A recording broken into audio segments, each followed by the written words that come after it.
গরুর মাংসের আচার কোনোদিন নামও শুনি নাই, খাইও নাই, জীবনের প্রথম। মোবাইল চালাইতে গিয়ে কত কিছুই না শিখলাম। আজকে গরুর মাংসের আচার বানাবো। আমার মা তো বলতে আছে এসব তো কোনোদিন শুনি নাই, কি খাবি, কেমন লাগবে? বললাম মা তুমি চিন্তা করো না, অনেক অনেক মজাই লাগবে। তাই তো মায়ের কাছ থেকে কয়েক টুকরো মাংস নিয়ে সব ধরনের মশলাপাতি মাখাই নিলাম। আর কি মাংস রান্না করতে যত যত মশলাপাতি লাগে সবগুলাই মাখাই রেস্টে রেখে দিলাম। এরপরে সিক্রেট মশলা বানাতে চলে এলাম। এইতে সব কিছু মশলাপাতি মানে গরম মশলা ভাজ্যা ভুজিয়া গুঁড়া করে রেখে দিছি। এরপরে মাংসগুলো রান্না করে নিতে হইবে, মানে সেদ্ধ করে নিতে হইবে। আর এই দেখে সেদ্ধ করা প্রায় শেষ। এবার দেখেন একবারে পানিটা শুকাইয়ে ভাজা ভাজা করে ফেলাইতে হইবে। আর এই ভাজা ভাজা করে ফেলানোর পর যে ঘ্রাণটা আইছে না, অনেক অসাধারণ।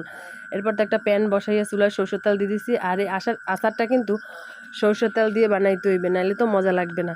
এরপরে দিয়ে দিলাম দারচিনি, এলাচ, শুকনো মরিচ, তেজপাতা দিয়ে সুন্দর করে একবারে ভাজা ভাজা করে ফেলাইলাম। এরপরে দিয়ে দিলাম রসুনের কোয়া।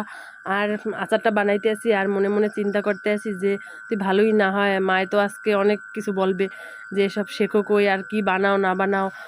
হ্যাঁ, তাই তো আল্লাহ আল্লাহ করতে আসি যেন মজা হয়, ভালো লাগে। যারা টক খাইতে পছন্দ করেন তারা তেঁতুল দিয়ে টক বানাই নিতে পারবেন। আমি টক বেশি একটা দেবো না, এই জন্য হালকা একটু লেবুর রস দিয়ে দিছি।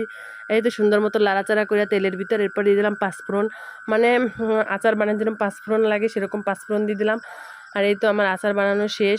চাইলে আপনারা কিন্তু ফ্রিজে রাখিয়া অনেক দিন খাইতে পারবেন। এরপর তো সবাই মিলে ভাত খাইতে চলে গেলাম। আর আমরা যতটুকু বানাইছি, মানে প্রথমবার ট্রাই করছি, এজন্য অল্প করে বানাইছি। আর অনেক মজা হয়েছে। আপনারা চাইলে বেশি করে বানাই রাখতে পারবেন। আর আমাদের কিন্তু এক বাটি হয়েছে, সবাই অনেক মজা করে খাইছি।